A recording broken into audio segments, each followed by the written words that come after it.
በርካቶችን እያነጋገረ የሚገኘው የጃኒ ሽምግልናና ከሽምግልናው ጀርባ ያለው ያልተሰማ ጉዳይ ሽምግልናው ከምን መነጨ ከዚህ ጉዳይ ጀርባ ያለውና ጃኒ መለሰችው መልስ ምን ይሆን? በመረጃ ሰዓታችን ይህን ጉዳይ ስንቃኝ ጃኒ በእህቷ ተበልጣለች አስባለ ጉዳይ ብቅ ብሏል። የአዶናይ መንገድ እየተከተለች የምትገኝ የሚመስለው ጃኒ አሁን ደግሞ አዶናይ እንዳደረገ ሁሉ እርሷም እህቷ የሷን መንገድ እንድትከተል በማድረግ ከፍተኛ የተባለ ፉክክር ውስጥ የገቡ መስለዋል። ይህን ተከትሎ የጃኒ ታናሽ እህት ከፍተኛ ተቀባይነትን አግኝታለች። በቲክቶክ መንደር ላይ ብዙዎች ጃኒን የምታስነቃው ተተኪዋ ተገኘች ሲሉ እያንቆለጳጳሷት ይገኛሉ። ይህ በእንዲህ እንዳለ ደግሞ ጃኒ ዱባይ ከመሄዷ በፊት ቃል የገባችውን ፈጽማለች።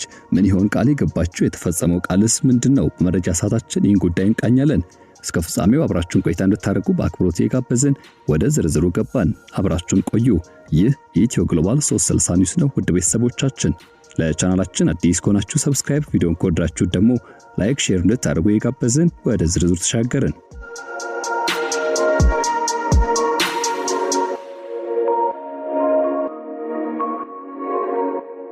በኢትዮጵያ የማህበራዊ ሚዲያ እንቅስቃሴ በተለይም በቲክቶክ እና በሌሎችም አጫጭር ቪዲዮ ማጋሪያ መድረኮች ላይ በየቀኑ አዳዲስ ያልተጠበቁና የሰዎችን ትኩረት የሚስቡ ክስተቶች የተፈጠሩ ይገኛሉ። በዚህ እጅግ ፈጣንና ተለዋጭ በሆነው የዲጂታል ዓለም ውስጥ የብዙሃን ቀልብ በመሳብ የዘውትር መነጋገሪያ በመሆን ረገድ ግንባር ቀደም ስፍራን ከሚይዙት መካከል ደግሞ ቲክቶከሯ ጃኒ ተጠቃሽ ናት። የጃኒ ገብሩ የሰሞንኛ ጉዳይም የዚህ ማሳያ ሆኗል። ጃኒ በቲክቶክ የምታጋራቸው ቪዲዮዎች በርካታ የተባሉ ለትርጓሜ የተጋለጡ ጉዳዮች የታከሉበት ይገኛሉ። በቅርቡ በህይወቷና እንዲሁም በእርሷ ዙሪያ የተከሰቱ ተከታታይና አስገራሚ የተባሉ ክስተቶችም የቲክቶኩ መንደር መነጋገሪያ ከሆኑ ዋላ ደር ብለዋል። ከሰሞኑ ደግሞ በማህበራዊ ሚዲያዎች ላይ በስፋት ሲዘዋወር የነበረው ጃኒ ሽምግልና ተላከላት የሚል አንድ መረጃ በስፋት ሲዘዋወር ነበር። ከሽምግልናው ጀርባ ያለው ጉዳይ ምን ይሆን የሚሉ ጥያቄዎችን በተያያዥነት መነሳታቸው አልቀረም። ይህ በእንዲህ እንዳለ ደግሞ በተሳካ ሁኔታ የፈረመችው አዲሱ የብራንድ አምባሳደር ስምነትን ተከትሎ ወደዚህ መንገድ የጎተተቻት እህቷ ታዋቂነትን እያገኘች ትገኛለች። ከቀናት በፊት ጃኒ ገብሩ የማህበራዊ ሚዲያ ገጾች እጅግ በሚያማምሩ ባህላዊ ይዞታዎችን በጠበቁና እጅግ ማራኪ በሆኑ የፎቶግራፍና የቪዲዮ ምስሎች ተጥለቅልቀው ነበር። በእነዚህ ምስሎች ላይም ጃኒ የሽምግልና ሂደት ተካፋይ ስትሆንም ብዙዎች መመልከታቸውን ተከትሎ ከዚህ ጀርባ ምን ይሆን ያለው ብለው ጠይቀዋል። ከበስተጀርባው የሽምግልና ስነ ስርዓት መኖሩ በግልጽ የሚያመላክቱ ዝግጅቶች፣ በአንድ ላይ የተሰባሰቡ ታላላቅ የአገር ሽማግሌዎች ያሸበረቀ ድግስ ስፍራና ከፍተኛ የደስታ ድባብ በጉልህ ታይቶ ነበር። ይህን ያልተጠበቀ ክስተት የተመለከቱት የቲክቶክና የፌስቡክ መንደር ተጠቃሚዎች ጊዜ ሳያጠፉ አንድ ወጥ የሆነ ድምዳሜ ላይ ደርሰዋል። ቲክቶከሯ ጃኒ ገብሩ ታጭታለች፣ ሽማግሌ ተልኮላታል የሚለው መደምደሚያቸው ሆኖ ነበር። አድናቂዎቿ፣ የዘውትር ተከታዮቿና ሌሎችም ማህበራዊ ሚዲያ ተጽዕኖ ፈጣሪዎች ጭምር እንኳን ደስ ያለሽ የሚሉ የደስታ መግለጫ መልእክቶችን በስፋት ማስተላለፍ ጀምረዋል። ብዙዎች የትዳር አጋሯ ማን ሊሆን እንደሚችል፣ መቼና የት እንደተዋወቁ እንዲሁም ቀጣዩ የሰርግ ዝግጅትስ መቼ ሊሆን ይችላል የሚል የራሳቸውን ግምትና ትንታኔ ሲሰጡ ቆይቶ ነበር። ጃኒ ግን ለተወሰኑ ቀናት ምንም አይነት ማስተባበያ ሆነ ማረጋገጫ ሳትሰጥ ቆይታ ዝምታን መምረጧ የጉዳዩን አጓጊነትና የተመልካቹን ጉጉት ይበልጥ አባባሰው። ሆኖም ከዚህ ሁሉ የደመቀ ሽምግልና ድግስና የህዝብ ግምት ጀርባ እውነታው ሙሉ በሙሉ የተለየና ማንም ያልጠበቀው ነበር። ያ ሁሉ ያሸበረቀ ሽምግልና ስነ ስርዓት፣ ያ ሁሉ ውበትና የተሟላ ዝግጅት የጃኒ ገብሩ የራሱ አልነበረም። ታዲያ የማን ነበር የሚል ጥያቄ ተከትሎ ይነሳል። ለዚህ ጥያቄ ምላሽ ደግሞ የቅርብና የልብ ጓደኛዋ ሽምግልና እንደነበረ ራሷ ጃኒ ባንደበቷ ተናግራለች። በስፍራው የተገኘችው ጃኒ የራሷን ህይወት አጋር ለመቀበልና የራሷን ሽምግልና ፕሮግራም ለማካሄድ ሳይሆን ለጓደኛዋ ልዩ ክብር ለመስጠት እንዲሁም በህይወቷ ትልቅ ትርጉም ባለው በዚህ ታሪካዊ ቀን ከጎኗ ሚዜ ሆና ለመገኘት ያደረገችው ተግባር ነበር። ያልተገመተውና ድንገተኛው መረጃ ይፋ ሲደረግ ብዙዎች ተገርመዋል። ከዚህ የሽምግልና ብዥታና አስገራሚ ክስተት ሳንወጣ ደግሞ ጃኒ በቲክቶክ መንደር ስኬትን ማስመዝገቧ ቀጥሏል። በኢትዮጵያ ውስጥ ከጊዜ ወደ ጊዜ ያደገና የተስፋፋው መጣው የተጽዕኖ ፈጣሪዎች የንግድ ዘርፍ ኢንፍሉዌንሰር ማርኬቲንግ ውስጥም ጃኒ ራሷን ጠንካራ አሻራ እያሳረፈች ትገኛለች። በቅርቡ ዶክተር ፌቨን የጥርስ ህክምና ተቋም ጋር ግዙፍ የተባለ የብራንድ አምባሳደርነት ስምነት በይፋ መፈራረሟ ይታወሳል። ይህ ስምነት ጃኒ በማህበራዊ ሚዲያ ላይ ያላትን ተሰሚነት፣ ተቀባይነትና ተጽዕኖ ፈጣሪነት የመፍጠር አቅም ትላልቅ የንግድ ተቋማት ምን ያህል እውቅና እንደሰጡት በግልጽ የሚያሳይ ነበር።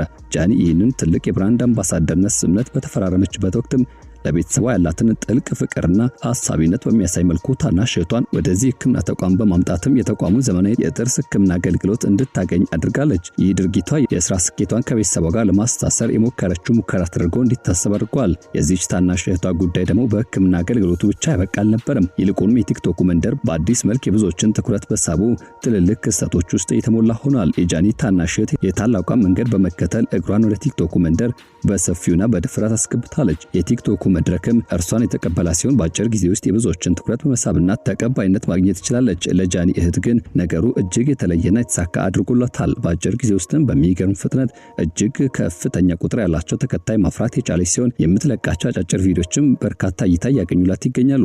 ከዚህ ባሻገር በማህበራዊ ሚዲያ ላይ በየዕለቱ የሚሰጡ አስተያየቶች በእርሷ ተፈጥሯዊ ውበትና ማራኪ ገጽታ ላይ የተኮሩ ናቸው። ስለ ውበቷ፣ ስለ ቁንጅና እየተናገሩና እየገለጹላትም ይገኛሉ። ይህ የጃኒ መንገድ በዋነኛነት አዶናይ የሚያደርገውን የመገልበጥ ያክል ተደርጎ የተቆጠረበት አጋጣሚ አልጠፋም። ታላቅቷ የከፈተችላትን ሰፊ በርና መድረክ በመጠቀም ይህችው ታናሽ እህቷ በቲክቶክ መንደር የተለያዩ ስራዎችን መስራቷን ቀጥላለች። የሁለቱ እህቶች የዚህ ተወዳዳሪ መድረክ ላይ ጎን ለጎን መታየት አድናቂዎቻቸውን ይበልጥ ያስደሰተ ብሎም የተከታዮቻቸውን ቁጥር ከፍ ያደረገው ይገኛል። ከነዚህ ሁሉ አጓጊ ክስተቶች መካከል ግን የብዙሃኑን ልብ በጥልቀት ያሞቀውና የጃኒ ስብዕና በጉልህ ያሳየው ክስተት የተፈጠረው ጃኒ የብራንድ አምባሳደርነት ፊርማውን ባኖረችበትና ይፋ ባደረገችበት በዚህ ዕለት ስነ ስርዓቱ እየተካሄደ በነበረበት አጋጣሚ በርካታ ሰዎች በተሰበሰቡበትና ካሜራዎች በተጠንቀቅ በነበሩበት በዚያ ድባብ ውስጥ አንድ ያልታሰበና አስገራሚ ክስተት ተፈጥሮ ነበር። አንድ ታዳጊ ልጅ በከፍተኛ ራስ መታመንና ድፍረት ታጅቦ ጃኒ ወዳለችበት አቅጣጫ መቅረብ አንድ ቻሌንጅ ስጪኝ፣ እሱን ከተወጣውና ካሳካው ምን ትሸልምኛለሽ በማለት በድፍረት ጠይቋት ነበር። ጃኒም በልጁ ድፍረት ፈገግ በማለት ቀላል የማይባል እንዲሁም ደግሞ ከፍተኛ ጥረት የሚጠይቅ ፈተና ወይም ደግሞ ቻሌንጅ ሰጠችው።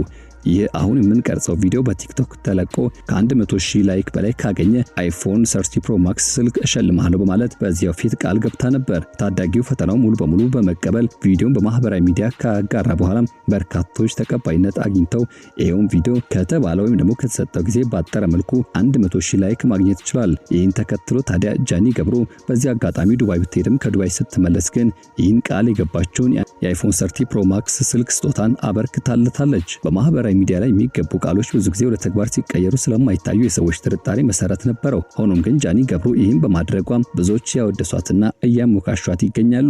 ጃኒ ገብሩ ሰሞናዊ ውሎች በማህበራዊ ሚዲያ ተጠቃሚዎች ዘንድ የማይረሱና ብሎም በብዙ አዳዲስ ነገሮች የተሞሉ ናቸው። አዝናኝና አስተማሪ ክስተቶችም ነበሩ።